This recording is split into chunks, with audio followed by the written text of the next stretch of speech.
que se ha proclamado a toda criatura bajo los cielos, del cual yo, Pablo, he sido constituido vuestro siervo. Esta es, sin lugar a dudas, la declaración más profunda de quién era Jesucristo. Si saliéramos a las calles o incluso esta tarde preguntáramos, hermano, dígame algo acerca de Jesucristo, ninguno de nosotros yo creo que sería capaz de decir cosas tan profundas como la que el apóstol Pablo está diciendo aquí. Dice cosas realmente tremendas, ¿no? Y además, yo ahora les voy a repartir a ustedes, creo que no hay para todos, pero bueno, pueden compartir unos apuntes que los he sacado de un comentarista llamado Barclay, que es uno de los mejores comentaristas de la Biblia, ¿no? Sobre todo del Nuevo Testamento. Y vais a ver el por qué Pablo insiste mucho en enfatizar, en aclarar, en explicar quién era realmente Jesucristo. Encontramos, por ejemplo, expresiones como que Él en su cuerpo de carne. Y uno dice, bueno, se entiende que el cuerpo es de carne, ¿no? Pero ¿por qué Pablo dice que Cristo vino con cuerpo y dice con cuerpo de carne? Muchas veces cuando leemos la Biblia tenemos que ponerlos en el lugar y en el momento de la época para entender por qué los autores bíblicos, en este caso el apóstol Pablo, decía esas cosas. Y por qué era tan profundo y por qué trataba siempre de dejar bien claro, sin género de duda, quién era y quién no era el Señor Jesucristo. ¿A qué vino y a qué no vino? Entonces voy a pedir a, no sé, por ejemplo, a una cualquiera, tú misma, hermanita, tú y tal vez Juan Carlos, ¿me podéis? Mira, aquí tenéis unos apuntes, tenéis que compartirlos, porque no, evidentemente no hay para todos, pero podéis a lo mejor juntaros ahí 2 o 3, o en fin, entre vosotros, porque yo quiero que tengáis esto y que lo leáis tranquilamente, que lo leáis detenidamente en vuestras casas, porque no hay nada peor que estar creyendo en un Señor al cual sinceramente no conocemos. Yo creo con toda sinceridad que nosotros, no sé, por ignorancia, por falta de tiempo, no creo que por falta de interés, ni mucho menos, yo creo que no somos conscientes de a quién estamos sirviendo.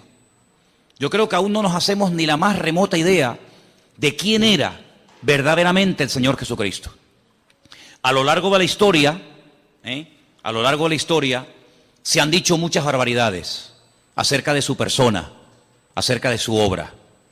Por ejemplo, ha habido personas a lo largo de la historia que dijeron, y tenemos hoy en día una secta muy conocida que son los famosos Testigos de Jehová, que ellos proceden de una herejía del siglo I, que la comenzaron a decir los agnósticos y posteriormente Arrio, que decía que Jesucristo realmente no tenía un cuerpo exactamente igual como el nuestro. Incluso llegaron a decir que cuando Jesús caminaba no dejaba huellas en el camino. Era una especie como de espíritu que se podía ver, pero no era realmente un cuerpo, hablando claramente, de carne y hueso. Eso de que comía y tal, bueno, lo hacía un poco como para no llamar la atención, pero realmente su cuerpo no era un cuerpo como el que tú y yo tenemos hoy en día. Eso no es verdad. La Biblia nos enseña que Jesucristo tenía un cuerpo exactamente igual que el nuestro. Nació exactamente igual que cualquier ser humano. Tuvo una madre, tuvo un padre, comía, dormía, se cansaba, respiraba, tenía que beber agua. Podéis ver a Jesús en el camino cuando va para el norte y para en Samaria. Le pide a una mujer un vaso de agua, lo vemos durmiendo cansado del camino, lo vemos descansando, en fin, un cuerpo exactamente igual. Pero en la figura, en la persona del Señor, es algo único e irrepetible. No ha habido ni habrá nadie que en el mismo tiempo estén, digamos, coexistiendo dos naturalezas, la humana y la divina. Vemos a Jesús capaz de perdonar pecados. Los fariseos se extrañaban y pensaban que blasfemaba porque decían, ¿quién puede perdonar pecados sino solo Dios? Yo creo que a estas alturas tenemos claro que el único que puede perdonar los pecados del ser humano, ¿quién es? Es Dios. Un hombre no tiene poder, según la Biblia, para perdonar los pecados a otra persona. Jesús lo hacía. ¿Se acuerdan el ejemplo? ¿Se acuerdan el momento y el lugar? Dice la Biblia que él estaba en una casa compartiendo la palabra De repente le bajan del techo un paralítico descolgado por unos amigos y cuando él lo ve, le dice, hijo, a ti te digo, tus pecados son perdonados. Después lo sanó, ¿verdad? Pero lo primero que hace es arreglarlo por dentro y después arreglarlo por fuera, ¿sí? Su parte espiritual y su parte física. Eso solamente lo puede hacer Dios, Él lo hacía, ¿verdad? Romanos capítulo 9 dice que Jesucristo, además lo dice categóricamente, Jesucristo es Dios, así, sin género de duda. Jesucristo es Dios. Jesús decía, el que me ha visto a mí ha visto al Padre. Jesucristo decía, yo y el Padre somos uno. Así de claro. Jesucristo era capaz de hacer cosas que a los seres humanos no se nos ha permitido hacer. Como por ejemplo caminar por encima de las aguas. ¿O hay alguien aquí entre ustedes que tiene ese poder? Sería interesante que lo pudieras, no sé, demostrar, ¿no? O sea, no, yo puedo caminar por encima de las aguas. Jesús lo podía hacer porque Él es el creador y Él tiene poder sobre la naturaleza y no la naturaleza poder sobre el creador. Jesús era capaz de multiplicar con unos cuantos panes y unos cuantos peces. Él era capaz de multiplicar. Ese poder tú y yo no lo tenemos. Jesús era capaz de transformar elementos. No sé, convertir el agua en vino. Y no convirtió el vino en agua porque no fue necesario, pero en un momento determinado Él convirtió dos elementos que no tienen nada que ver ni en olor, ni en sabor, ni en color, ni en gusto. Él lo hizo en décimas de segundo. Convirtió el agua en vino. Porque Él tiene poder para transformar. Es decir, lo que Él hacía, ningún profeta del Antiguo Testamento lo hizo. Y mira que en el Antiguo Testamento hubieron profetas que hicieron cosas tremendas. Dice la Escritura que los milagros que Moisés logró hacer a través de los muchos años que estuvo, digamos, dirigiendo el pueblo de Israel, dice que no ha habido ningún otro profeta que se levantara con tanto poder y con tanta autoridad como Moisés. Fue, digamos, el más grande de todos. Pero Jesús lo superó, evidentemente, ¿no? Jesús llegó un día a decir que Él era antes de Abraham. Lo leía recientemente y le dijeron, pero si tú no tienes ni 50 años, ¿cómo es posible que tú hayas conocido a Abraham y que incluso te atrevas a decir que tú eres antes de la existencia del patriarca Abraham? Y dice, pues yo soy antes que Abraham. Juan lo define como el verbo, como la palabra encarnada, como la palabra humanada, la palabra hecha carne. Dice, en el principio era el verbo era con Dios y el verbo era Dios. ¿Verdad? Entonces vemos al Señor Jesucristo con atributos divinos, capaz de perdonar pecados, caminar por encima de las aguas, transformar elementos, multiplicar panes y peces, etcétera, etcétera. Capaz de leer los pensamientos de la gente. Dice, ¿por qué caviláis contra mí en vuestros corazones? Sí, lo vemos en un cuerpo que come, que respira, que incluso murió, que tuvo que resucitar, que sudaba, que sangraba, etcétera, pero nunca dejó su divinidad. Evidentemente, como ser humano estaba tremendamente limitado. Ahora, ¿qué es lo que ocurre? En aquellos tiempos, y vamos a leer ahora un poquito, en aquellos tiempos los agnósticos decían que lo que tiene que ver con la materia, lo que tiene que ver con el cuerpo es malo, es negativo. Y por eso ellos incluso se flagelaban y se torturaban porque decían que todo lo que tiene que ver con la materia, todo lo que tiene que ver con el cuerpo es malo. Los griegos llegaron a decir que la cárcel que encierra el alma es el cuerpo. Por eso muchos de ellos menospreciaban el cuerpo. Sin embargo, la Biblia dignifica el cuerpo del ser humano, tanto el del hombre como el de la mujer, evidentemente, ¿no? Llega incluso a declarar que el cuerpo físico, material del ser humano es el tabernáculo, es el templo donde Dios ha decidido vivir. Dios a lo largo de la historia decidió vivir en diferentes lugares. En un momento de la historia decidió vivir en una carpa, en un tabernáculo, en el desierto, portátil, ¿no? Que se levantaba y se volvía a montar rápidamente. Y Él decidió vivir como todo el pueblo. Ustedes viven en carpa, yo quiero otra para mí. Cuando el pueblo entra a la tierra prometida y pasan de ser peregrinos en el desierto y comienzan ya a construir sus casas, Él dice, constrúyame otra para mí, yo quiero poner mi gloria entre mi pueblo, ¿verdad? Pero ya no está ni en un tabernáculo, en una tienda de campaña portátil, ni en un templo. Pero dice, pero ahora yo estoy en cada uno de ustedes, porque ahora he decidido he decidido vivir en los corazones de aquellos hombres y mujeres que han puesto su vida en mis manos. ¿Se dan cuenta? Entonces, lo que vamos a ver en esta tarde es muy interesante porque las expresiones que emplea aquí el apóstol Pablo son tremendas. Ahora comentábamos, Elena y yo en casa ayer o hoy a la mañana, La Biblia es un libro tremendamente profundo, sin lugar a dudas, pero yo creo que no hay términos, en nuestro idioma por lo menos, lo suficientemente profundos como para aclarar quién verdaderamente era el Señor Jesucristo. Porque nuestro idioma es un idioma muy limitado, por eso quiero explicar lo de las versiones. A veces ustedes habrán notado, el domingo pasó, no sé si se dieron cuenta, el domingo pasó que la lectura que se leyó en la iglesia, lo que se ponía en la pantalla, a veces no coincidía exactamente las mismas palabras con la persona que estaba leyendo. ¿Por qué? Porque en español, como en muchos idiomas, hay muchas formas de decir una cosa. Entonces depende del autor, depende del traductor, podemos decir de una forma o podemos decir de otra forma.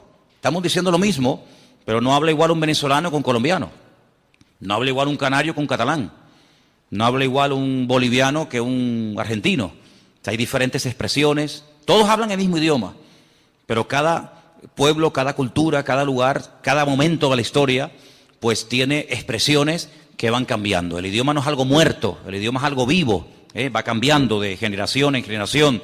Cada cierto tiempo, pues la Real Academia Española tiene que introducir palabras y tiene que introducir términos que hoy en día son normales, pero que en la época de nuestros padres o de nuestros abuelos esas palabras ni existían. Es que ni existían, ni se sabía lo que era eso. Sin embargo, hoy en día hay que dar una definición, hay que dar una aclaración a palabras que se usan todos los días, pero que en aquellos tiempos, repito, ni existían. Entonces a veces hay que, entre comillas, inventar. Incluso a veces nosotros en nuestro idioma hemos adoptado palabras de otro idioma. En la informática ni te cuento. La informática está llena de términos que son ingleses, son términos que no son españoles, pero que de alguna manera ya forman parte de no sé, software. Tantas palabras, no vamos a estar ahora perdiendo el tiempo en eso, pero tantas palabras que todo el mundo o mucha gente sabe lo que significan, pero que sin embargo hasta hace pocos años la gente no entendía. Entonces por eso no es lo mismo coger una Biblia del siglo XIX que leer una Biblia del siglo XXI. El mensaje es el mismo, pero la forma de clarificar el mensaje evidentemente va cambiando y hay que adaptar el lenguaje a los tiempos, ¿no?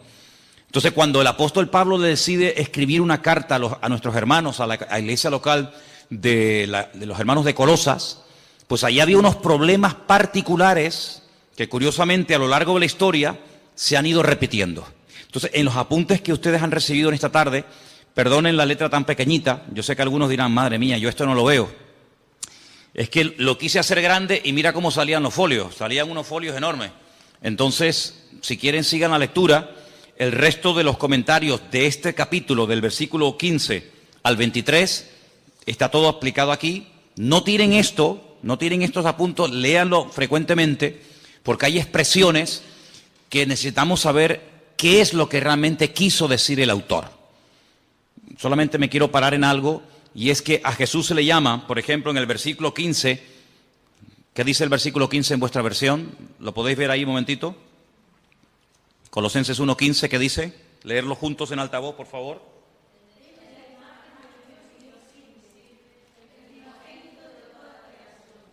La semana pasada definimos un poco el tema de lo que era imagen, ¿se acuerdan? Hablamos de la imagen, la semejanza. Dijimos que son términos que no tienen nada que ver con el aspecto físico de una persona. Toar es la palabra que se emplea cuando se quiere hablar de apariencia, de forma, de figura. Pero cuando la Biblia habla de que hemos sido creados a imagen y semejanza de Dios, no significa que físicamente el hombre se parece a Dios. Nada que ver, en absoluto. Se refiere a sus atributos, se refiere en cuanto a sus características. Es un ser inteligente, capaz de razonar, de pensar, de tomar decisiones. Por eso Dios le daba órdenes al ser humano y nunca le dio órdenes y mandamientos y estatutos y preceptos a los animales, ¿verdad? Porque la capacidad de razonar del hombre evidentemente es superior a la de cualquier animal. El animal no razona, no piensa, no medita, no es capaz de hacer un poema, de hacer un argumento filosófico. El ser humano puede jugar con las palabras, en fin, tiene una capacidad superior, evidentemente, ¿no? A todo eso se refiere la Biblia cuando habla de imagen y semejanza. Cuando la Biblia dice que Jesús era la imagen de Dios, no significa que tú veías a Cristo y veías la cara de Dios, ¿eh? No significa que físicamente Jesucristo se parecía a Dios, porque Dios, dice la Biblia, dicho sea de paso, Dios no tiene aspecto físico. ¿A quién se parece Dios? ¿Dios es blanco o es negro? ¿Es alto o es bajo?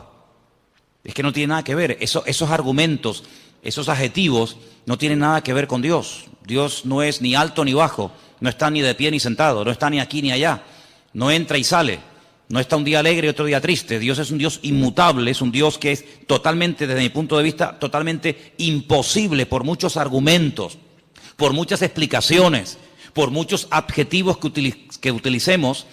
Sinceramente, todos se quedan cortos, todos se quedan cortos. Yo pienso que a lo largo de la historia, el hombre que el mejor definió a Dios fue un rabino llamado Maimónides. Hay un libro extraordinario que él escribió en el siglo XII, Guía de los Perplejos, donde él habla él define la esencia de Dios. Y yo no he conocido a nadie, ni he leído ningún libro que explique la esencia de Dios tan profunda y al mismo tiempo tan clara como la define este hombre, ¿no? Él, por ejemplo, dice que Dios no tiene peso ni medida, Dios no tiene forma ni figura, Dios no es un Dios que se puede comparar con atributos humanos, pero claro, algunos dirán, pero la Biblia habla de los ojos de Dios, la Biblia habla de la mano de Dios, la Biblia habla de la espalda de Dios, dice que Moisés le vio la espalda a Dios, la Biblia habla de la boca de Dios. Eso es lo que se llama antropomorfismos, es atribuirle a Dios o utilizar elementos humanos para hablar de lo que Él hace o hablar de lo que Él es. Dice, los ojos del Señor recorren toda la tierra. ¿Te imaginas dos ojos así? Por las calles, por las plazas, por las montañas, dos ojos. Hombre, eso no se puede traducir literalmente, porque los ojos del Señor que recorren toda la tierra, ¿qué es lo que quiso decir el autor? Que Él lo sabe todo, que Él lo conoce todo. No es que sus ojos literalmente van por la calle así buscando, ¿verdad? Porque si fuera así, literalmente quiere decir que si los ojos de Dios están en aquella dirección, ya no están en esta. Si está mirando hacia la derecha, ya perdió la visión de la mano izquierda. Por lo tanto, no es algo literal, ¿verdad? Así que eso es lo que la Biblia, ya digo, se llama antropomorfismo. Es utilizar un lenguaje humano para definir o para explicar más o menos un concepto de tipo espiritual. Eso es al mismo tiempo lo que es una parábola. La Biblia está llena de parábolas. Ustedes pueden leer los evangelios. Dice, la parábola del sembrador, la parábola del hijo pródigo, la parábola de la oveja perdida, ¿verdad? Está llena de parábolas. ¿Y qué es una parábola? Es un ejemplo. Es un ejemplo de algo conocido, ¿verdad? Una oveja, una semilla, un chico que se pierde, etcétera, para explicar un concepto espiritual que, utilizando ese ejemplo sencillo, la gente puede entender más o menos, repito, lo que es el reino de Dios, lo que es el amor de Dios, lo que es el perdón, lo que es la misericordia, lo que es la generosidad, la hospitalidad, etcétera, etcétera, etcétera, ¿verdad? Entonces vamos a leer algunas frases de aquí, de la primera página. Ahí en la primera página donde pone los pensadores equivocados. ¿Lo veis? Disculpen que todos no tengan los apuntes, pero después si queréis podemos hacer fotocopias, porque es muy bueno que todos tengan estos apuntes y los leas y los repases, porque tenemos que profundizar y crecer en nuestro conocimiento de Dios. Dice así, uno de los hechos de la mentalidad humana es que uno no piensa más de lo que se ve obligado a pensar. Hasta que uno se encuentra con que otros se oponen a su fe y la atacan, no se pone a pensar en sus implicaciones. A veces nosotros no nos rompemos la cabeza con preguntas que el mundo se hace, ¿verdad? Ni pensamos en eso.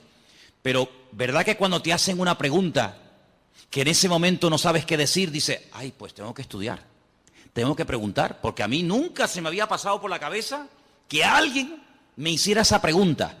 Claro, generalmente, salvo excepciones, la gente suele preguntar más o menos lo mismo. Pero cuando te pasa a ti, que te preguntan por primera vez, y si Dios es tan bueno, ¿por qué se mueren los niños de hambre? Yo, ¿qué le digo? ¿Qué le digo? ¿Verdad? O si Dios es tan bueno, ¿por qué permite tal y tal otra cosa? Entonces, a veces es bueno que nos hagan preguntas que en el momento no sabemos qué decir o qué responder, para que eso nos lleve a buscar de Dios. ¿Estamos de acuerdo? ¿Me estáis mirando a mí o estáis mirando a los que entraron? Estáis mirando aquí, ¿verdad? Bien, perfecto. hasta que la iglesia se vio confrontada con alguna herejía peligrosa, no empezó a darse cuenta de las riquezas de la ortodoxia. Es característico del cristianismo que siempre puede producir nuevas riquezas para hacer frente a una nueva situación. Es bueno que en algún momento de tu vida alguien, un amigo, un vecino, un familiar o quien sea, te haga una pregunta que tú digas, mira, sinceramente en este momento no tengo ni idea qué decirte. Y tienes que acostumbrarte a decir, en este momento no sé qué decir. Déjame que estudie, déjame que prepare, déjame que pregunte, etcétera. Pero no pienses que todo lo que te va a preguntar la gente vas a tener la respuesta inmediata. De hecho, ustedes saben que hay unas chicas en la Biblia que eran las famosas, en su día hablé de ellas, ¿no? Las hijas de Zelofajat, que vinieron un día a Moisés y le hicieron una pregunta a Moisés, el gran varón de Dios, y Moisés dijo, tengo que orar, tengo que consultar con el Señor, porque ni Moisés en ese momento sabía qué responderle a estas chicas. ¿Qué te parece? Preguntas que ningún hombre jamás le había hecho a Moisés. Estas chicas se atrevieron a hacerla a Moisés y lo dejaron con la boca abierta, no sabía ni qué responder. Pero bueno, vamos a seguir adelante. Cuando Pablo le escribió a los colosenses, no estaba pensando en el vacío. Se puso a escribir, como ya hemos visto en la introducción, habla de los capítulos anteriores, para salir al paso de una situación bien definida. Escuchen, había una tendencia de pensamiento en la iglesia primitiva que se llamaba el gnosticismo. Sus seguidores, los gnósticos, lo que quiere decir poco más o menos los intelectuales o los librepensadores, estaban insatisfechos con lo que consideraban la ruda sencillez del cristianismo y querían convertirlo en una filosofía que pudiera estar en línea con los otros sistemas filosóficos del tiempo. Es decir, para algunas personas nuestra fe es tan sencilla que no les cabe en la cabeza. En aquella época los filósofos, y en Atenas estaba lleno de filósofos. Cuando Pablo fue allí, madre mía, se encontró con los, ustedes pueden encontrar en el libro de los Hechos, con los atenienses, los estoicos, los epicúreos, toda aquella gente que para decir que estos blancos daban 40 vueltas y preguntaban y preguntaban y preguntaban. Pues cuando empezó el cristianismo a difundirse y a extenderse el evangelio por todo el mundo conocido, pues estos gnósticos no daban crédito a que todo fuera tan fácil y todo fuera tan sencillo. Ellos querían complicar las cosas. Por eso Pablo tiene que escribir muchas cartas para responder y debatir correctamente a esta gente, ¿no? Ahora bien, Dios es espíritu y por lo tanto absolutamente bueno y la materia absolutamente mala, según decían ellos. De ahí que se deducía que el Dios verdadero no podía tocar la materia y por lo tanto no era el agente de la creación.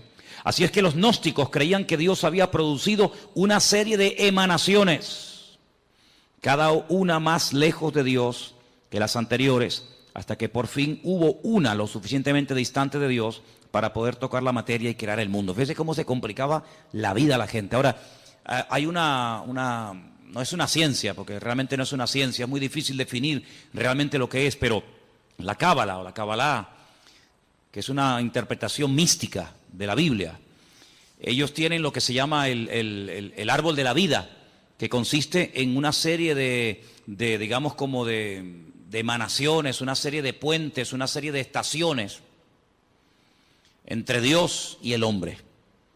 Ponen el ejemplo, decir, bueno, imagínense que ahí en las Caletillas hay una estación eléctrica, ¿sí o no? Todo la hemos visto.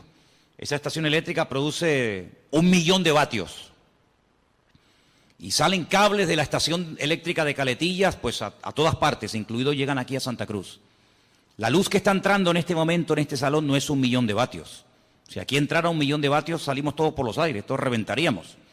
Si pusiéramos ahí un micrófono, una guitarra, un teclado a la pared y le sale 1 millón de vatios, pegaría una explosión que saldría al edificio por las nubes. Entonces, ¿qué es lo que hacen? Por el camino van poniendo transformadores y van bajando de 1 millón a 100.000, de 100.000 a 50.000, de 50.000 a 20.000, de 20.000, y así van bajando, y van como bajando la potencia para que cuando llegue al hogar de cada uno de nosotros, todos nuestros aparatos funcionan a 220. Entonces, lo que sale de la estación central no es lo que nos llega a la casa, es una mínima parte de lo que sale. Siempre tiene que salir más de lo que llega. Si sale a 220, no nos va a llegar a nosotros a 1.000.000, pero a la inversa sí. Entonces, algunos creen que Dios es tan poderoso, tan grande, tan sublime, tan magnífico, que es realmente imposible llegar a tener comunión y relación con ese Dios, porque como que nos mataría. ¿Qué es lo que hacen? Ellos van por el camino, para explicarnos, ¿no? Ellos van por el camino diciendo que, bueno, Dios se manifestó en esto, y esto en esto otro, y esto en esto otro, y esto en esto otro, y Cristo, según los gnósticos, fue una de las manifestaciones o emanaciones de Dios, la más distante, y por eso Él podía tener un cuerpo, pero realmente no era un cuerpo como el que dijimos al principio. Todo esto es una auténtica barbaridad.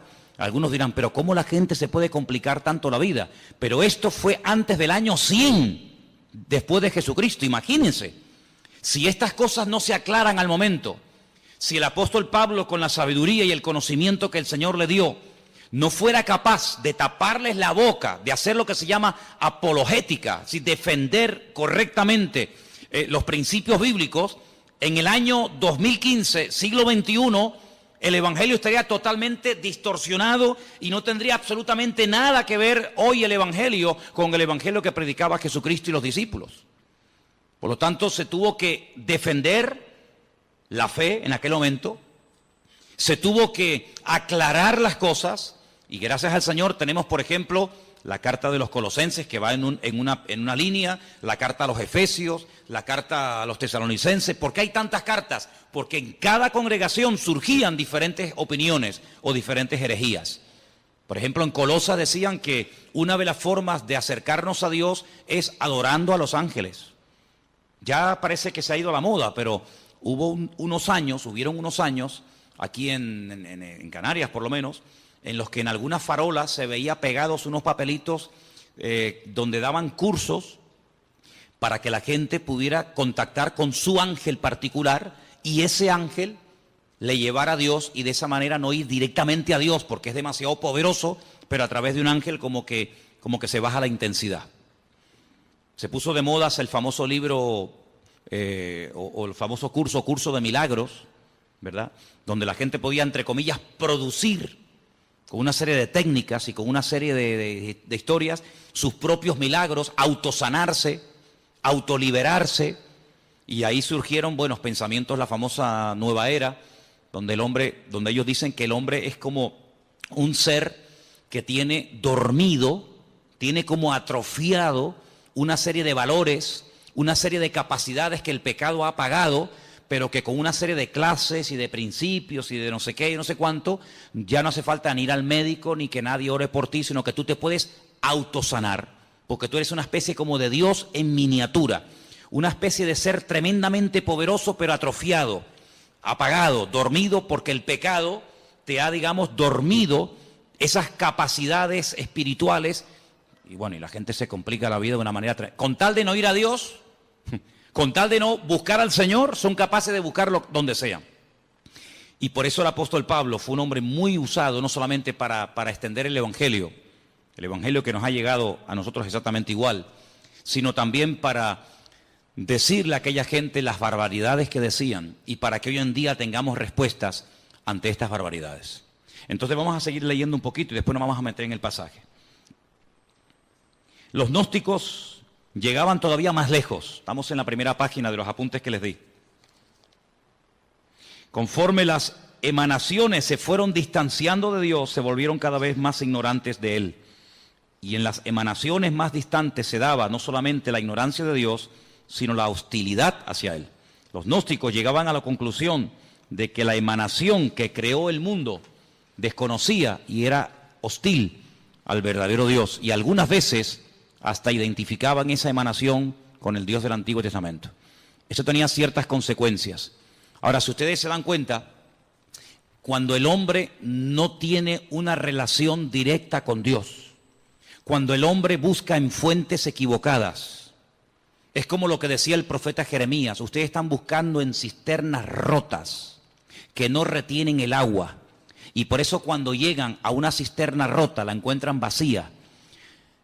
Hay una búsqueda sincera, pero el camino es un camino equivocado. No todos los caminos llevan a Dios. Eso tienes que tenerlo clarísimo en tu vida. No es que, bueno, da igual, iglesia evangélica, católica, musulmana, budista, nueva era, da igual, total, todos los caminos llevan a Dios. Es que eso no es lo que dice la Biblia. Mira, a lo largo de la historia, siempre el deseo del Creador, el deseo de nuestro Dios fue tener comunión con el hombre. Dios hizo todo lo habido y por haber, todo lo impensable, para que el hombre se acercara a Dios. El hombre como que hacía todo lo contrario para alejarse del Señor. Te voy a poner un ejemplo. Mira, en el Antiguo Testamento hay un varón de Dios, un hombre que se llamó Jacob. Conocemos también su nombre como Israel. La Biblia dice que él una noche se echó a dormir. Estaba durmiendo al aire libre. De repente él tiene un sueño donde ve una escalera. Una escalera que tiene la parte de abajo en la tierra y la otra punta, al otro extremo de la escalera está en el cielo. Él dice que ve ángeles que suben y que bajan. No dice que bajan y suben, sino ángeles que suben y bajan. Él entiende en ese sueño, que es muy profundo para decirlo así en breves palabras, él entiende que el cielo se quiere acercar al hombre. Él entiende que el Creador quiere volver a tener comunión con el hombre la cortó, el hombre se desconectó de Dios, el hombre se independizó de Dios, para que me entiendan. Porque cuando Dios creó al hombre, lo creó con la capacidad de rebelarse, de separarse de su Creador. ¿Por qué Dios lo hizo así? Solo Dios lo sabe.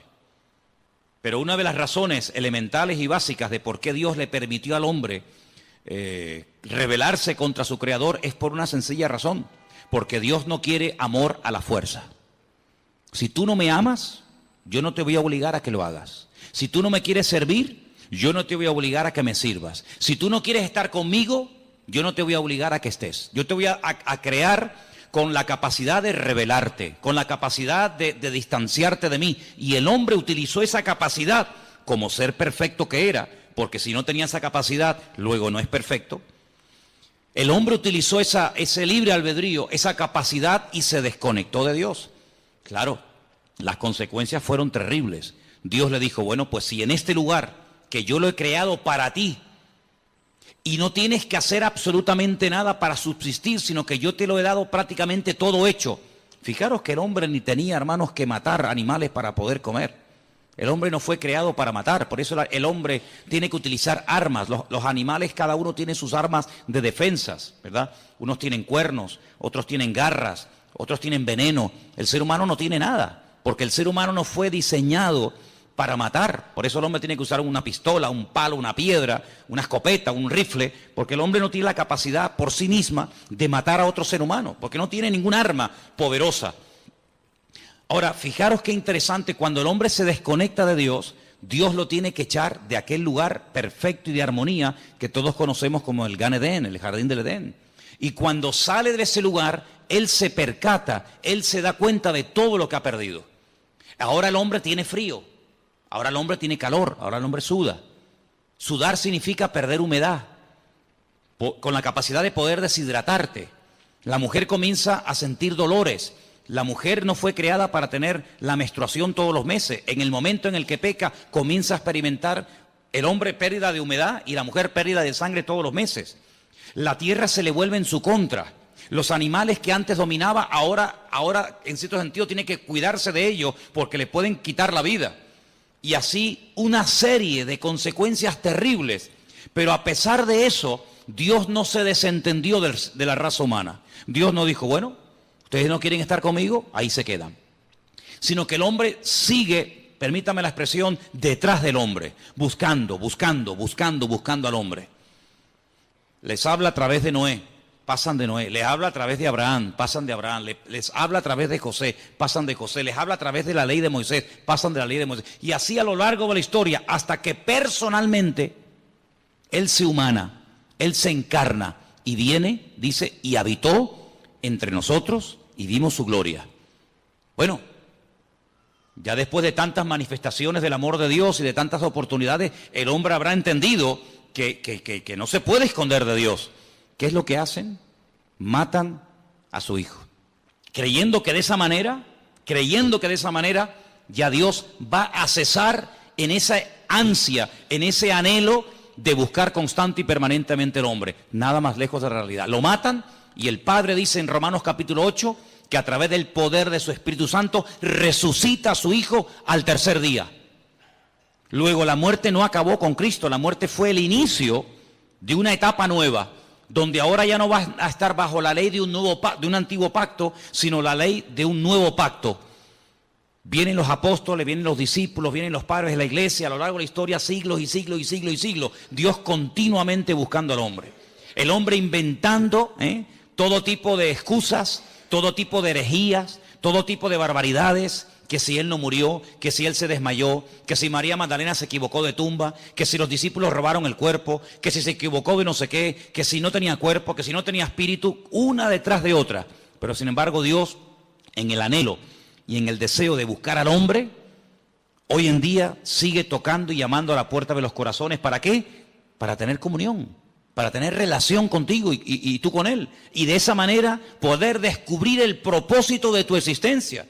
Y no pasar por esta vida sin saber qué hago, a qué me dedico, a dónde voy, sino que sepas en todo momento por qué el Señor permitió que tú nacieras y que tú existieras y que tú estuvieras en este planeta un periodo muy corto de tiempo, muy corto, porque la vida es algo tremendamente efímero, algo tremendamente corto, que pasa así y cuando te das cuenta, ¡pum!, se te fueron tus 80, tus 90 años, pero el objetivo no es vivir en esta tierra por la eternidad, sino prepararnos para retornar al Creador y tener este tiempo como una especie de escuela de preparación para lo que realmente es la vida verdadera, que es la vida eterna en la presencia del Señor. ¿Te das cuenta?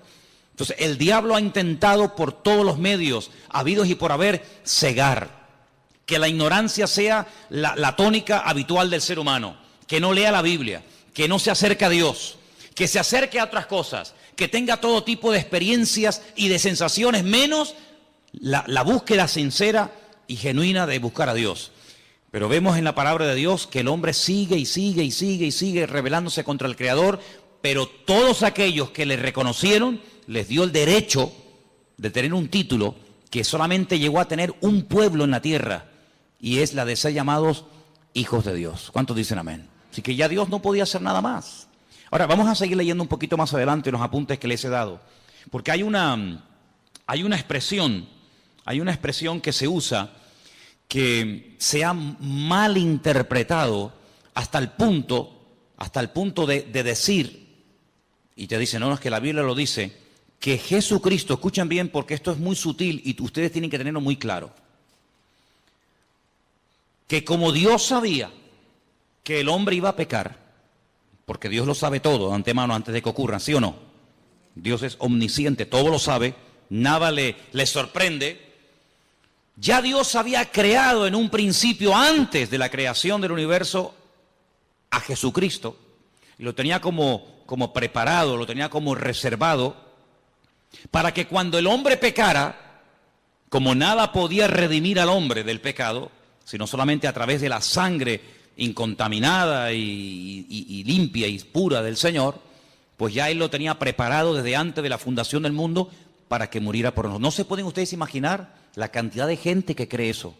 Que Jesucristo es el Salvador, que murió por nosotros, que resucitó en una cruz, que Él ascendió a la diestra de Dios Padre, que volverá, que reinará, todo eso, pero con algo muy sutil, y es que dicen que Jesucristo no es Dios, sino que Jesucristo es un ser creado.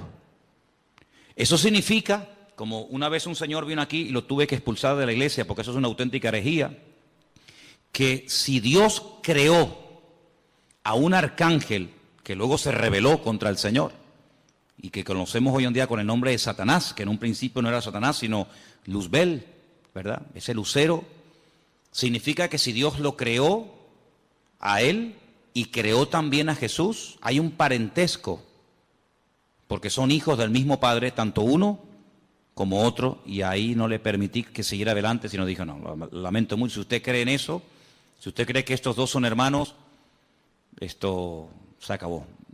Hasta ahí no le permitimos. Y lo tuvimos que decir que se fuera. Pero él estaba totalmente convencido que así como Adán y Eva tuvieron un hijo bueno y un hijo malo, uno llamado Caín y otro llamado Abel, Dios también tuvo un hijo bueno llamado Jesucristo y tuvo un hijo malo llamado Satanás. Fíjate tú las barbaridades a las que llega la gente, ¿no? ¿Y de dónde sacaba eso? Del versículo 15, donde dice que Él fue el primogénito de la creación. Amigo. Pero fijaros qué interesante, porque un poquito más abajo, en el versículo 18, vuelve a aparecer la palabra primogénito. Versículo 18 dice, Él es la cabeza del cuerpo, que es la iglesia. Él es el principio, ¿el qué? ¿Primogénito de qué? De entre los muertos. Mira, mi pregunta es, ¿Jesucristo fue realmente la primera persona en la historia que resucitó? ¿Sí o no? ¿Sí? No sé, ustedes sabrán, yo estoy preguntándole a ustedes. ¿La primera persona que resucitó fue Lázaro? ¿Sí? Bueno. No sé, ustedes sabrán. No, porque yo he leído el Antiguo Testamento y he visto que, por ejemplo, Elías resucitó a una persona en el Antiguo Testamento. Entonces hay gente que resucitó antes de Lázaro, y antes de la viuda de Naín, y antes de aquella chica a la cual el Señor le dijo, Talita Cumi, a niña, a ti te digo, levántate y anda. Luego, tanto en el Antiguo como en el Nuevo Testamento, hay personas que resucitaron antes de Jesucristo. ¿Por qué dice que Él es el primogénito de entre los muertos? No es el primogénito de entre los muertos en el sentido de que Él no fue el primero en resucitar. Luego, si la palabra primogénito entre los muertos no significa, y esto quiero que lo dejemos bien claro, si la palabra primogénito entre los muertos no significa que Él fue el primero en resucitar, si volvemos al versículo 15, la palabra primogénito de toda la creación tampoco puede significar que Él fue el primero en ser creado. ¿Sí o no? Miren, cuando uno interpreta la Biblia, y aquí dimos en su época una clase de hermenéutica, hace mucho tiempo que se grabó, y no se pueden imaginar, hasta el día de hoy, cada día prácticamente, recibimos correos en la iglesia de gente de todo el mundo que han visto ese curso de hermenéutica que yo en mi vida me pensé que iba a ser tan seguido y de tanta utilidad para tanta y tanta gente. Se llama así, curso de hermenéutica. Lo tienen ahí ustedes en YouTube, en la Biblia, que lo grabamos aquí. Una de las reglas de la hermenéutica es una ciencia que se enseña en las escuelas bíblicas, en los seminarios, para ayudarte a interpretar correctamente los textos bíblicos. Si usted no puede interpretar la Biblia a su manera, usted no puede interpretar la Biblia desde un punto de vista únicamente judío, únicamente evangélico, únicamente católico, ateo, no. Usted tiene que interpretar la Biblia según unos parámetros, según unos principios generales e universales, para que usted no saque conclusiones equivocadas. Por ejemplo, cuando estudiamos, no me voy del tema, pero quiero dejar bien claro esto, porque hay gente aquí que está empezando a venir a la iglesia, y hay gente aquí que lleva años en la iglesia, y a todos ustedes tienen que tener bien claro que todos leemos la misma Biblia, pero lógicamente una persona que está empezando a leer la Biblia por primera vez en su vida, no tiene a lo mejor el conocimiento a la base que tiene una persona que lleva toda la vida leyendo la palabra de Dios, que ha oído un montón de estudios, que ha hecho cursos, etcétera, etcétera, tiene unas bases, ¿verdad?, para interpretar la Biblia completamente diferente, ¿sí o no? Cuando usted empieza a leer la Biblia, pues si la empieza a leer por el Apocalipsis, usted no se va a enterar de nada. Pero si usted ha hecho cursos, usted ha escuchado lo que es el Apocalipsis, lo que significan los caballos, los colores, los números, cuando usted lo lea, usted va a disfrutar de la lectura de ese bendito libro. Pero si usted no sabe, usted no se va a enterar de nada. Es decir, pero es que yo no entiendo la Biblia. Por eso hay gente que a veces dice, mira, yo he leído la Biblia y yo no la entiendo. Hombre, claro, si llevamos a un niño el primer día a la escuela y le van a enseñar a multiplicar y a dividir, el niño probablemente no va a querer ir más, porque se va a aburrir. Pero el niño aprende jugando. El niño aprende disfrutando con los colores, con el trencito, con las canciones, y así va aprendiendo, ¿verdad?, de una forma sencilla y progresiva y gradual. Cuando vamos a la palabra de Dios, nos encontramos que hay expresiones que no se pueden interpretar literalmente. Una de ellas es la que estamos viendo. Jesucristo es, porque Él está diciendo, Jesucristo es esto, Jesucristo es esto, Jesucristo es esto y esto. Y una de las cosas que Pablo dice que es Jesucristo es el primogénito de entre los muertos. Pero ya les acabo de mostrar que Él no fue la primera persona en la vida, en la historia, que resucitó. Por lo tanto, no puede significar el primogénito de entre los muertos, no puede traducirse como, él fue el primero que resucitó. No, Jesucristo no fue el primero en resucitar. Mira, Lázaro, no resucitó Jesucristo a Lázaro. Si Cristo resucitó a Lázaro, ya Cristo no fue el primero en resucitar, sería en todo caso Lázaro. Bien, por la misma regla de tres, si usted empieza a interpretar unos textos, y usted se encuentra la misma expresión, pero versículos antes, como por ejemplo en el versículo 15, dice primogénito de la creación. Bueno, pues primogénito de la creación significa que él fue el primer ser creado. No lo puede traducir así. Vamos a leer según este comentario, según los apuntes que ustedes tienen ahí, qué puede significar esta expresión y después la vamos a clarificar. Estamos casi al final de la página 2, página 766, donde pone lo que Jesucristo es en sí mismo, ¿lo veis? Aquí abajo. En este pasaje, Pablo dice dos cosas importantes acerca de Jesús. Ambas en respuesta a aquella gente de los gnósticos de aquella época. Los gnósticos habían dicho que Jesús no era más que uno entre muchos intermediarios y que por muy glorioso que fuera, era solo una revelación parcial de Dios. Pablo dice que Jesucristo es la imagen del Dios invisible. Colosenses 1:15. Usa aquí una palabra y una figura que despertaría toda clase de memorias en las mentes de los primeros lectores. La palabra eikon, en griego, e imagen en su traducción correcta. Ahora bien, como señala este autor, una imagen puede ser dos cosas que se confunden entre sí. Puede ser una representación, pero una representación, si es lo bastante perfecta, puede ser también una manifestación. Cuando Pablo usa estas palabras, establece que Jesús es la perfecta manifestación de Dios. Para comprender cómo es Dios, tenemos que mirar a Jesús. Yo le digo a la gente, ¿usted quiere conocer a Dios? ¿Quiere saber cómo piensa, cómo siente, cómo es Dios? Tienes que conocer a Jesús. A Dios llegamos a través de Cristo. Si usted no conoce a Cristo, es imposible que usted conozca a Dios. Porque Dios se manifestó, Dios se reveló a través de Jesucristo. Hebreos capítulo 1 que dice, Dios habló a lo largo de la historia a nuestros padres de muchas formas y de muchas maneras, pero en los postreros días ha hablado a través de Cristo. Si usted conoce a Cristo, usted no va a tener ninguna duda de cómo es Dios. Cuando usted conoce a Cristo, escuche bien lo que le digo, cuando usted conoce el corazón del Señor, cómo es el Señor, usted no va a tener que estar todo el santo día preguntando, esto es bueno, esto es malo, lo puedo hacer, no lo puedo hacer, puedo ir, no puedo ir, lo digo, no lo digo, lo miro, no lo miro. Cuando usted conoce al Señor, usted sabe perfectamente lo que le agrada a Dios y lo que no le agrada. Usted no va a tener que tener un perro policía todos los días a su alrededor para decirle, no, eso no se hace, no, eso no se dice, no, eso no se toca, no vayas para acá, no vayas para allá. Eso al principio está bien, pero llega un momento en el que tú ya conoces tanto al Señor, que tú ya sabes hasta lo que le gusta al Señor. ¿Quiénes son las personas que necesitan todo el día una sombra? ¿Quiénes son las personas que necesitan todo el día una persona que le diga, no, eso está mal? Las personas que no conocen a Dios. Cuando tú conoces al Señor, ya no hace falta que estén todo el santo día detrás tuyo, porque tú ya sabes, porque el Señor que mora en ti da testimonio a tu espíritu de lo que está bien y de lo que está mal. Los que están empezando y los que llevamos ya tiempo en las cosas del Señor, podemos decir por experiencia que hay momentos, desde que hemos comenzado a conocer o a interesarnos en conocer al Señor, hay momentos en los que sin nadie decirnos nada, cosas que habíamos hecho durante toda la vida, ahora resulta que las vas a hacer y tú dices, no sé, me siento raro, ya no me gusta. Cosas que antes te volvían loco, ahora dices, ya no tienen para mí ningún atractivo. ¿No te ha pasado eso? Dime la verdad. Amigo, porque el espíritu que tienes dentro de ti tira hacia las cosas del Señor y hay como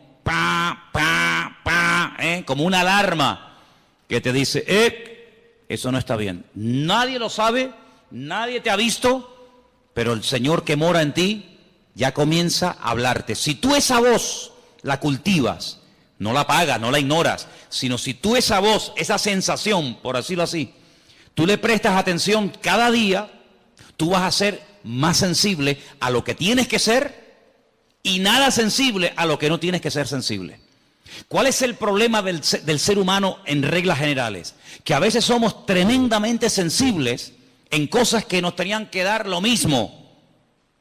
Y a lo que deberíamos de ser verdaderamente sensibles, no lo somos. Y yo creo que uno de los peores pecados que podemos cometer los creyentes, los que ya hemos conocido al Señor, es perder la sensibilidad espiritual. Porque cuando uno pierde la sensibilidad espiritual, un término que aparece en la Biblia es que llegamos a cauterizar la conciencia. Si ya pecas y no te sientes mal. Y eso es terrible. Eso es terrible. El temor de Dios, el respeto a Dios, dice la Biblia que es el principio de la sabiduría. Cuando tú comienzas a darte cuenta de que ese pecado, que para ti no era pecado, para ti era normal, porque lo has hecho toda la vida, pero ahora dice, oye, ¿y yo por qué ahora, cuando voy a fumarme un porro, o cuando voy a ver una película pornográfica, o cuando voy a mentir, o cuando voy a robar, o cuando voy a no sé qué, o no sé cuánto, ¿por qué yo ahora me siento mal y antes no me sentía mal? Porque estás cambiando. Por eso, porque estás cambiando. ¿Y quién es el que te está cambiando? El que vive dentro de ti. Por eso dice, no entristezcas, no apagues al Espíritu Santo que mora en ti. Porque yo te digo por experiencia que se puede apagar la voz del Señor. ¿Qué dice la Escritura? Si hoy el Señor te habla, no cierres tu corazón, porque a lo mejor ya mañana te vuelve a hablar y ya no te enteras. La sensibilidad es algo que no podemos perder. Esa es una de las señales de que una persona se ha apartado del Señor, de que no está bien con Dios, que ha perdido la sensibilidad espiritual. ¿Vale? Sigo leyendo. El Antiguo Testamento, versículo donde pone la A, y la literatura intertestamentaria, si lo que está entre el Antiguo y el Nuevo Testamento, tienen mucho que decir acerca de lo que es la sabiduría. Bueno, vamos a leer un poquito más adelante porque yo lo que quería que ustedes vieran acerca de lo que significa verdaderamente aquí. Perdón, vamos a la página 767. Vamos a esa página, por favor. Lo que Jesucristo es para la creación. Él es el primogénito de toda creación. Debemos procurar darle el verdadero sentido a esta frase. Como aparece en la Reina Valera, podría querer decir que el Hijo fue la primera persona que fue creada. No. Usted sabe lo que a mí me atormentaba cuando yo comencé a venir a la iglesia. La pregunta que a mí me volvía loco. Ya gracias al Señor eso ya ha pasado a la historia, pero yo era una cosa que era algo como una obsesión, era algo que me volvía loco. ¿De dónde salió Dios? ¿Quién lo creó? Yo daba para atrás, marcha atrás, ¿no? Iba para atrás, iba Jacob, Abraham, Noé, Adán, iba para atrás. Decía, ¿de dónde salió Dios? ¿Quién lo creó? Claro, más loco me volvía si yo decía, bueno, lo creó fulano de tal. Otra vez volvemos al lío. Y a fulano de tal, ¿quién lo creó? Era algo increíble. ¿Quién te puede explicar? Yo no soy capaz de hacerlo. ¿Quién te puede explicar que a Dios no lo ha creado nadie? Que Dios siempre ha existido y siempre existirá. ¿Quién te puede explicar eso? Yo no. ¿Sabes cómo se acepta eso? Por fe. Señor, yo no sé todas las respuestas, pero yo solamente sé una cosa, que tú existes y tú eres mi Dios. ¿Quién le puede a usted explicar el concepto que los cristianos llaman Trinidad? Padre, Hijo y Espíritu Santo. ¿Quién le puede a usted explicar eso? Que si el huevo, que si el agua, que si la metes en la nevera se hace un cubito de hielo, que si la pones al fuego se evapora y si la bebes es líquida. Sí, son 3 elementos. ¿Quién le puede a usted realmente explicar todo eso? Por eso Dios nos ha dado un regalo maravilloso. Yo sé que hay gente que este regalo no lo tienen. Y por eso yo le agradezco a Dios que a muchos de los que estamos aquí, Dios nos ha dado ese regalo. ¿Saben cuál es? La fe. Hay gente que tiene fe en el curandero. Y creen con todo su corazón que ese sinvergüenza, que te pide dinero, que se inventa respuesta, que se inventa que tu marido tal, que tu hijo no sé qué, que siempre dicen lo mismo. Hay gente que tiene una fe ciega en eso y hasta pagan dinero. Nosotros no tenemos necesidad de ir por esos derroteros ni por esos caminos, porque estamos totalmente convencidos de que Dios es un Dios que existe y es un Dios verdadero. Yo sé que Jesucristo siempre ha existido. Claro, en nuestra mente humana todo tiene un principio, todo, absolutamente todo. Y aparentemente todo tiene un final, pero en Dios, en Jesucristo, en su Espíritu no hay ni principio ni fin. Siempre han existido. Es más, Pablo dice que todo lo que existe fue creado por Él, para Él y por medio de Él. ¿Cuántos dicen amén? Claro, el mundo se puede reír, el mundo puede cuestionarse. Pero bueno, hermano, que digan lo que quieran. Yo sé en quién he creído. Y yo sé que el Señor no fue creado, sino que el título primogénito de la creación, como vamos a ver ahora, esto es lo que significa. Ahí lo tenemos, al final de la página. El primogénito de toda creación. Perdón, estamos aquí. Debemos procurar darle el verdadero sentido. Como aparece en la Reina Valera, podría creer o querer decir que el Hijo fue la primera persona que fue creada, pero en el pensamiento hebreo y griego, la palabra primogénito, que está ahí entre paréntesis, no tiene más que un sentido temporal muy indirecto. Hay que notar dos cosas. Primogénito es muy corrientemente un título de honor. Israel, por ejemplo, en Éxodo 4:22, como nación se le llama el primogénito, el Hijo de Dios. Lo que quiere decir es que la nación de Israel es el Hijo de Dios más favorecido. Segundo, debemos notar que primogénito es el título del Mesías. Ahí pueden leerlo en casa, Salmo 89:27. Según lo interpretan los mismos judíos, la promesa en relación con el Mesías. Es decir, la palabra primogénito es un título. La palabra primogénito en la figura de Cristo no significa que Él fue lo primero que Dios el Padre creó, lo primero que Dios el Padre hizo, sino es un título de honor, de reconocimiento, como diciendo que antes de Él no ha habido nada y después de Él no habrá absolutamente nada. Esto hay que estudiarlo con tranquilidad, en profundidad. ¿Por qué? Porque si, por ejemplo, usted tiene, no sé, la oportunidad o ha tenido la oportunidad de hablar con un testigo de Jehová, ellos dicen que creen en Jesucristo, pero como un ser que fue creado, no como un ser eterno, no como Dios, no como dice la Escritura, Emmanuel, Dios con nosotros, sino como un ser, ya digo, que fue creado, como fue creado los ángeles, como fue creado el sol, la luna, las estrellas, etcétera, etcétera. Si saliéramos a la calle y le preguntáramos a la gente, dígame algo acerca de Jesucristo, muy poca gente tiene claro que Jesucristo, como ser humano, tuvo un principio, ¿sí o no? Él nació, Él estuvo 9 meses en el vientre de su madre, María, claro, porque Él decidió nacer, Él decidió venir a este mundo. ¿Y cómo nace un ser humano? Pues a través de una mujer, no hay otra forma, no hay otra manera. Y Él decidió venir a este mundo como ser humano. Si hubiera decidido venir como Dios, no hubiera tenido necesidad de nacer como nacen los seres humanos, pero no decidió venir como Dios, decidió venir como hombre y se limitó, ¿verdad?, a las leyes que rigen a todos los seres humanos. Jesucristo tuvo que aprender a caminar como niño, tuvo que aprender a leer y a escribir, ¿sí? Tuvo que someterse a sus padres, dice la Biblia que Él se sometió a sus padres y les obedecía.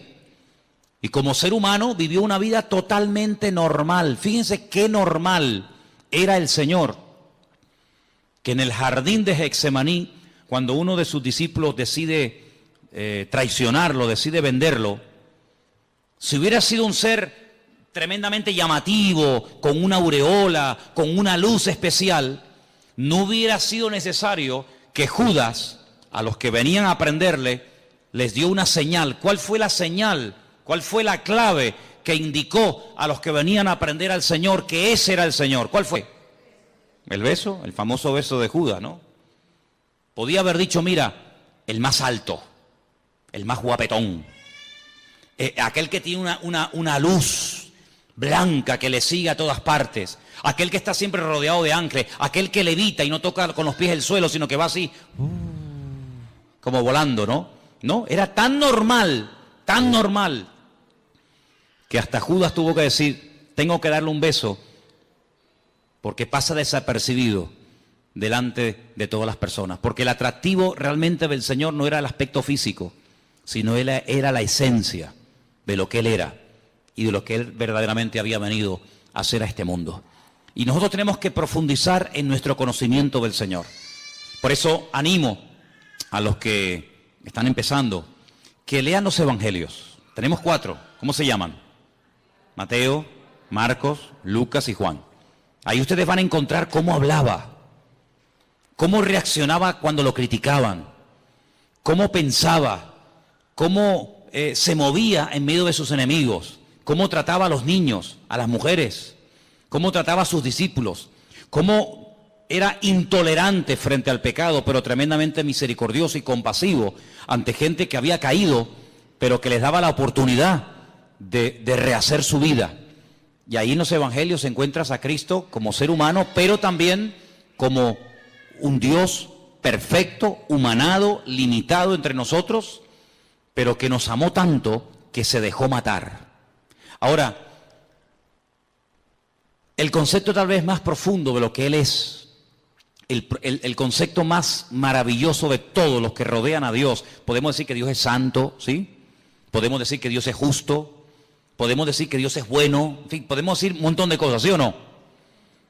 Pero el concepto del amor de Dios, ¿tú lo entiendes? Es impresionante, ¿no? Porque generalmente los seres humanos tenemos la tendencia, me imagino que ustedes también, de seleccionar, ¿no? Cuando tú dices, bueno, hay ¿cuántos? 100. Como que dentro de esos 100 hay un pequeño grupo más cercano a ti y los otros sí están ahí, pero ¿qué te parece? Sin embargo, el Señor no tiene favoritos. Eso ya es una cosa que nos llama la atención. Dios no tiene favoritos. Dios no dice, este sí y este no, este me gusta y este no me gusta. Es un Dios que ama al pecador, ¿sí o no? Ama al pecador, pero no ama, aborrece el pecado que cometen los pecadores. O sea, son dos cosas distintas. Él ama a todo el mundo por igual. Y son cosas que no nos caben en la cabeza.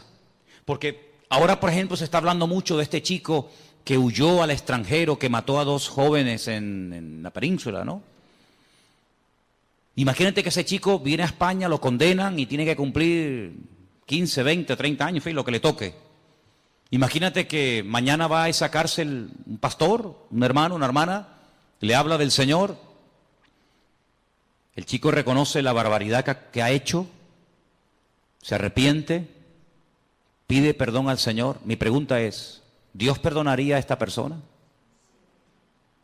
¿Sí o no? Delante de los hombres es un asesino. Tiene que estar ahí hasta que se pudra, ¿no? Hasta que cumpla la condena. Pero si esa persona le pide perdón a Dios, esa persona nos la vamos a encontrar el día de mañana en el cielo, en la presencia del Señor. ¿Quién entiende eso? ¿Quién entiende eso? Nadie. Pero así es el corazón de Dios. Es una cosa increíble. El peor asesino, lo peor de la humanidad, si se arrepiente y verdaderamente quiere cambiar, Dios lo perdona, Dios le da otra oportunidad, y aunque delante de los hombres nunca lo van a perdonar y será toda la vida el fulano, el asesino, el criminal o lo que sea, delante de Dios puede llegar a tener el título de hijo o de hija de Dios. De hecho, ha habido casos en la historia de personas, en Estados Unidos, en algunos lugares existe la pena de muerte, personas que estaban condenados a muerte por la justicia de los hombres, pero sin embargo se arrepintieron y le pidieron perdón al Señor, y como le dijo aquel ladrón en la cruz, condenado a muerte por el Imperio Romano, porque se lo merecía. De hecho, él dijo, nosotros padecemos justamente, yo no me quejo, si yo me merezco esto y peor, pero yo te pido que a pesar de lo malo y de lo ruin que he sido, que tú te acuerdes de mí cuando vengas en tu reino. Y el Señor podía haber dicho, pues hijo, lo siento mucho, yo no te puedo perdonar porque tú has sido esto y esto. Sin embargo, ¿qué dijo el Señor? Hoy estarás conmigo en el paraíso, amigo. El concepto del amor de Dios es lo que más me impacta de nuestro Dios. Porque si él es el primogénito de la creación, la imagen de Dios, el camino, la verdad y la vida, todo eso está muy bonito. Pero a mí lo que me cautivó y lo que me transformó la vida fue entender que Dios a mí me había amado de tal manera que fue capaz de mandar a su Hijo para que lo mataran en una cruz, simplemente por amor. ¿Qué te parece? Así que el apóstol Pablo intenta taparle la boca a los gnósticos de la época. A lo largo de su ministerio tuvo muchas luchas con los religiosos, con los fanáticos, con los que metían o intentaban meter falsas doctrinas en las congregaciones. Pero lo que nos tiene que quedar bien claro en esta tarde a todos y a cada uno de los que estamos aquí es que Dios a nosotros nos ama tal y como somos. Aunque nunca cambiáramos, ¿sí o no? Aunque nunca cambiáramos, aunque nos muriéramos así como somos hoy, el Señor en este momento a cada uno de nosotros nos ama y cada vez que le pedimos perdón al Señor de corazón y de verdad, el Señor siempre perdona.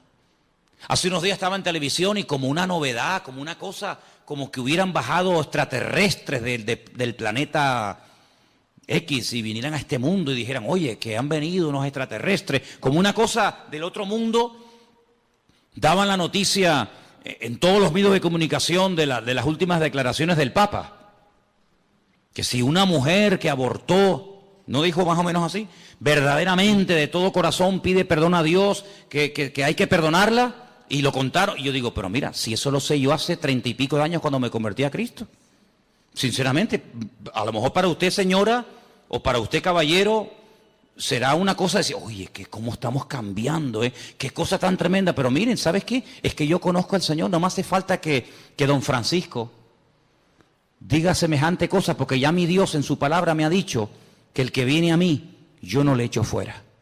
Da igual si ha abortado, da igual si ha asesinado, da igual si ha matado con ganas o sin ganas, queriendo o sin querer, me da igual. En la palabra de Dios encontramos que si hubiéramos pecado, primero de Juan capítulo 1 dice, si hubiéramos pecado, abogado tenemos para con el Padre, a Jesucristo el justo. Y la sangre de Jesucristo nos limpia de todo pecado. Por lo tanto, a mí no me causa ninguna sorpresa diciendo, ¡ay, qué maravilla! Pero si la maravilla hace 2000 años ya la dijo Él.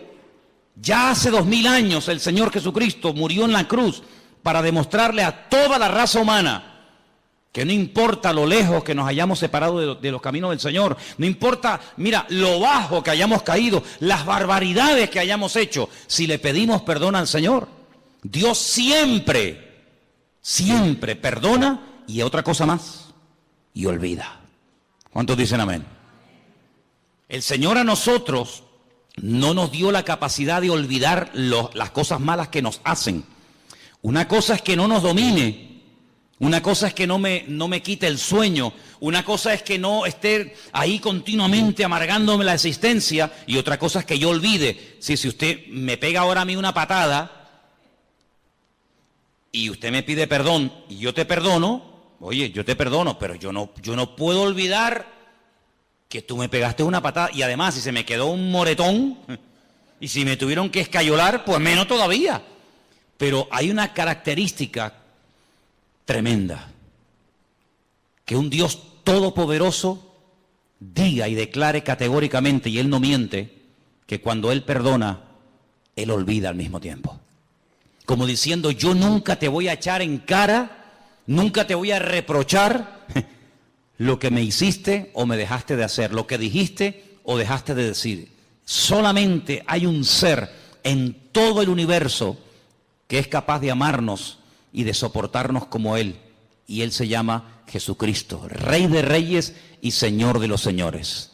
Así que conociendo al Señor, te vas a terminar enamorando de Dios. Y quiero terminar diciendo algo. Léanse todos estos apuntes porque son muchos y hay que leerlos con detenimiento y estudiarlos. Pero déjeme que le diga solamente una cosa, y lo he dicho en varias ocasiones, que el Señor, que nosotros nos hayamos enamorado del Señor, ¿no es lógico? ¿Sí o no? Imagínate que llega una persona esta noche a tu casa, tú no lo conoces de nada, y te dice, ¿me podrías poner en un papel todo lo que tú debes? Sí, póngame todo lo que usted debe. Pues mira, debo el coche, debo 5 letras del coche, ¿no? Algunos, ¿no? Debo la hipoteca, De la casa me quedan no sé cuántos años por pagar la hipoteca. ¿Qué más? Pues hombre, no sé, debo... Bueno, muy bien, pónmelo todo en una lista. ¿Cuánto suma esto? Lo que sea, toma, ahí tiene usted el dinero. Y así, en cuestión de segundos, ya no debes nada al banco ni a nadie. ¿Te gustaría? ¿Sí o no? Algunos son muy espirituales y dicen,